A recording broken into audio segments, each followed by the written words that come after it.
Salut les amis, on se retrouve pour une nouvelle vidéo, une vidéo où on va parler de ce match Le Mans-Paris Saint-Germain. Et franchement, voilà, c'est tout ce que j'ai envie de vous dire, tant ce match a été nul, a été super ennuyant, et franchement, pour un match de Coupe de France, c'était pas terrible, la magie de la coupe n'a pas vraiment marché, et franchement, si le Mans avait gagné le match, j'aurais pas été choqué, parce que ce Paris Saint-Germain a été franchement assez médiocre, assez moyen, a gagné grâce à son talent individuel, et parce que, faut le dire, Le Mans a fait également des erreurs, dont Doué notamment a su, que Doué a su exploiter, et Barcola également sur son côté a fait très mal, mais voilà, c'est des exploits individuels, mais surtout parce que Le Mans a parfois très mal joué ses coups et est tombé des fois sur une bonne défense, même si globalement je trouve que la performance défensive est pas terrible, mais surtout sur un énorme Safonov. Les amis, avant de continuer le débrief de ce match, je vous invite à vous abonner à la chaîne, super important pour moi. On va regarder un petit peu les statistiques et on voit 71% de possession pour le Paris Saint-Germain. Ça, c'est pas très étonnant. Le PSG a, comme d'habitude, la possession du ballon. On n'est absolument pas étonné. Il y a eu une grosse domination des Parisiens, ou du moins sur la possession de balle, puisque globalement, on a joué face à une équipe qui avait une défense à 5, qui a bloqué la grande majorité du match, qui a essayé de bloquer tout un max, de verrouiller le jeu, de mettre un bus, et au final, voilà, ça explique cette domination parisienne, et au niveau des XG, on est à 0,97. Bon, déjà, c'est pas terrible comme stat, hein, face à une équipe comme Le Mans. Je me souviens d'une époque avec Kylian Mbappé où ce match termine avec un 7-2 ou un 7-0, et de l'autre côté, il y a quand même 0,70 XG, ça montre à quel point ce Paris Saint-Germain a pu être en difficulté. Il y a quand même 12 tirs du côté des Parisiens, on est globalement devant sur cette statistique, mais il y en a quand même 9 pour Le Mans, ça prouve encore une fois que Le Mans a su se créer beaucoup d'occasions. Si on regarde les statistiques un peu plus détaillées, on voit qu'il y a eu 3 tirs cadrés pour le Paris Saint-Germain, 2 pour Le Mans.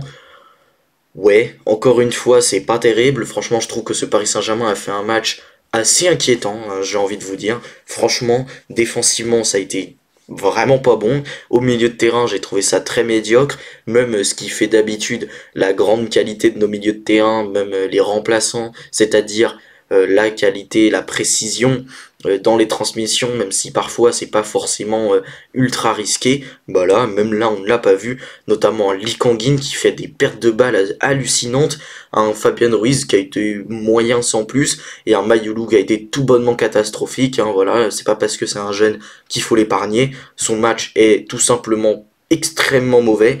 Et voilà, globalement, j'ai même trouvé les offensifs parisiens pas forcément ultra en vue.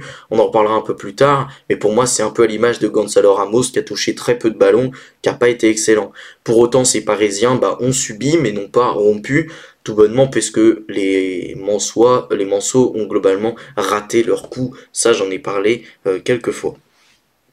Si on vient un petit peu sur la composition, on voit que du côté du Paris Saint-Germain, ça a été globalement une rencontre plutôt maîtrisée, ça j'en ai parlé, mais surtout au niveau de la charnière, ça a été un petit peu bizarre, parce qu'on a eu du Beraldo qui était normalement plutôt à l'intérieur, même si parfois ça a un petit peu alterné, notamment à la relance, puisqu'on avait toujours cette base à 3, on avait Safonov, on avait Zagué, Lee Kang-in, Mayulu Ruiz et Kvaratskhelia, Ramos Doué, c'est à peu près ce que j'avais prédit pour ce match, c'était une compo à laquelle je m'attendais, et on va parler déjà des attaquants, et notamment de Gonzalo Ramos, qui est auteur d'une passe décisive, je crois que c'est sur le but de Barcola, ou de Désiré Doué peut-être plus de Désiré Doué que de Barcola, mais voilà, il est passeur décisif, oui c'est ça, c'est pour le but de Désiré Doué, puisque Doué fait un pressing, Gonzalo Ramos récupère et envoie la passe pour Désiré Doué. Alors il donne cette passe décisive, il y a quand même 14 passes réussies sur 16, c'est pas si mal, il a créé une occasion qui du coup a été conclue, mais lui en l'occurrence a été assez peu en vue. 22 ballons touchés, une touche dans la surface adverse, une passe dans le dernier tiers, une passe longue précise, Bon, c'est un match très moyen, il prend un carton jaune en plus. Franchement, Gonzalo Ramos n'a pas été très en vue, n'a pas été très bon. Pour ce qui est de Désiré Doué, il est l'homme du match, ce qui n'est pas très étonnant. Il a fait très très mal sur son côté. Il a fait beaucoup de dribbles, réussis. Ses prises de ballon étaient excellentes. 4 touches dans la surface adverse, 66 ballons touchés, 8 passes dans le dernier tiers, 2 passes longues précises. Mais en plus de ça, il marque son but et défensivement, il y a quand même un tacle. 3 actions défensives et 2 récupérations, c'est plutôt pas mal. Franchement, Désiré Doué a fait un match très intéressant. Il a vraiment fait beaucoup de mal à cette défense du Mans. Kvaratskhelia, lui, a joué les 90 minutes et on va parler de son match. Il y a quand même 3 occasions créées et pour moi, il aurait pu être passeur décisif si Hakimi ne fait pas n'importe quoi sur la fin de l'action. Il a également donné quelques bons ballons, il a été parfois assez dangereux, mais je vais parler déjà de ces 30 premières minutes que j'ai trouvées un peu bizarre. Franchement, je vais vous le dire, ces 30 premières minutes me font penser à des matchs de Jack Grealish. Parce que combien de fois je l'ai vu dans les 30 premières minutes dribbler, essayer d'avancer un petit peu et repartir faire une passe en retrait. Et ça, franchement, ces 30 premières minutes, je les ai trouvées pas bonnes. Il s'est un petit peu libéré, surtout en deuxième période, où je l'ai trouvé franchement très bon. Il y a cette passe pour Hakimi, il y a beaucoup de permutations, du jeu intérieur, du jeu à l'extérieur. Il a pris beaucoup de fois de vitesse. Malheureusement, il n'y a toujours pas son premier but à la clé, mais il a été plutôt intéressant. Donc voilà. C'est un match tout de même intéressant, il y a quand même 3 dribbles réussis, c'est pas mal, 8 touches dans la surface adverse, 81 ballons touchés, il a été quand même pas mal de fois trouvé, 5 passes dans le dernier tiers et 3 passes longues précises.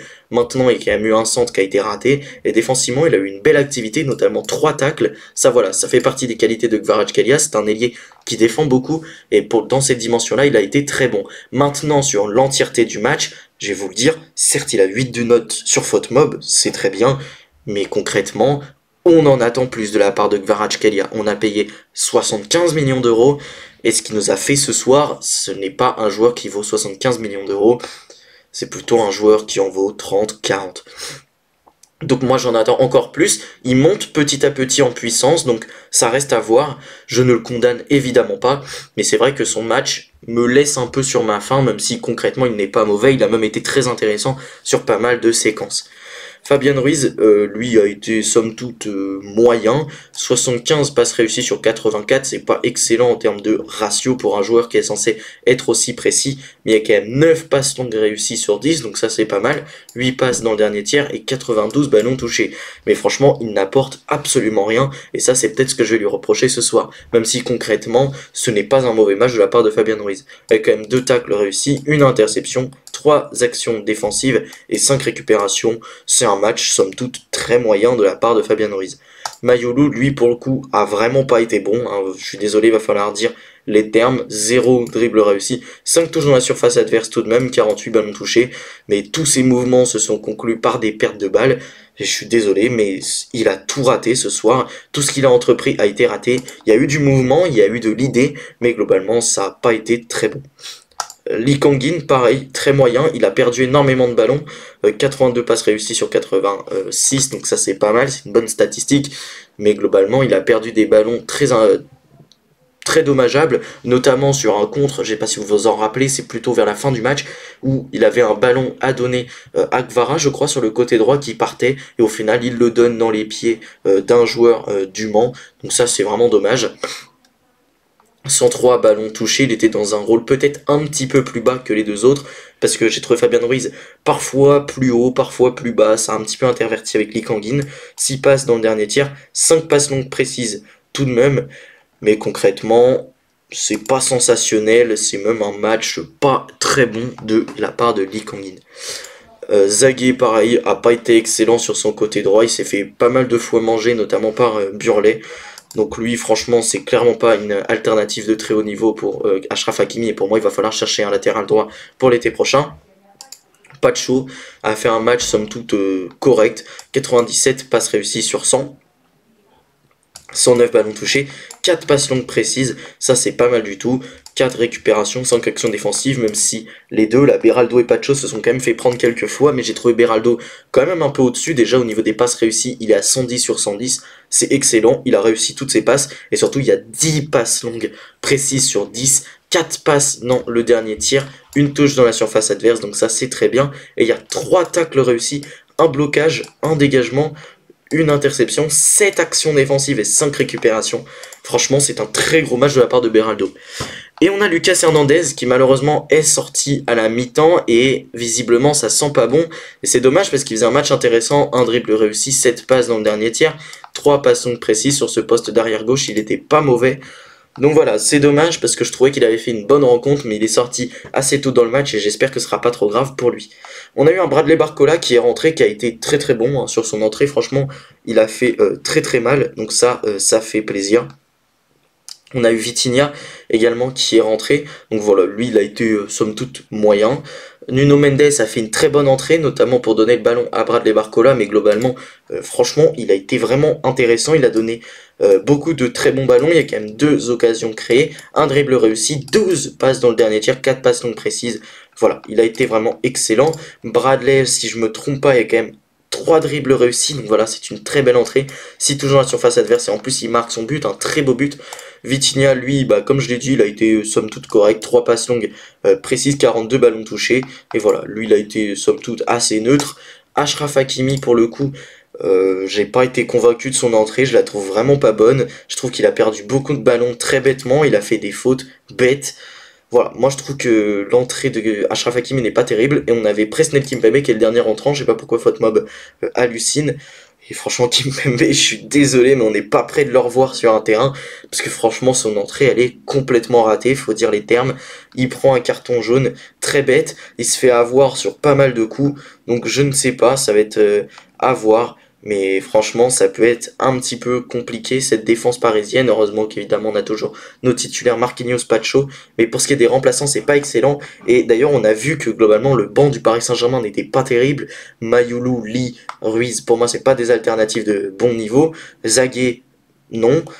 Hernandez peut être intéressant. Pour moi, c'est peut-être celui qui me fait de tous nos remplaçants que je trouve le meilleur. Beraldo a été intéressant sur ce match, lui je lui laisse le bénéfice du doute. Et sur les attaquants, bah, Gonzalo Ramos n'est pas terrible. Et visiblement, ça va être Dembélé, notre numéro 9 jusqu'à la fin de la saison, ce qui n'est pas du tout un problème, vu la forme dans laquelle il est en ce moment. Donc voilà, ce Paris Saint-Germain est qualifié et c'est tout ce qu'on va retenir ce soir, tant ce match a été particulièrement compliqué. Sur ce les amis, j'espère que cette vidéo vous a plu et si c'est le cas, n'hésitez pas à la liker, à la commenter et surtout à vous abonner, super important pour moi. Sur ce, salut les amis, à la prochaine.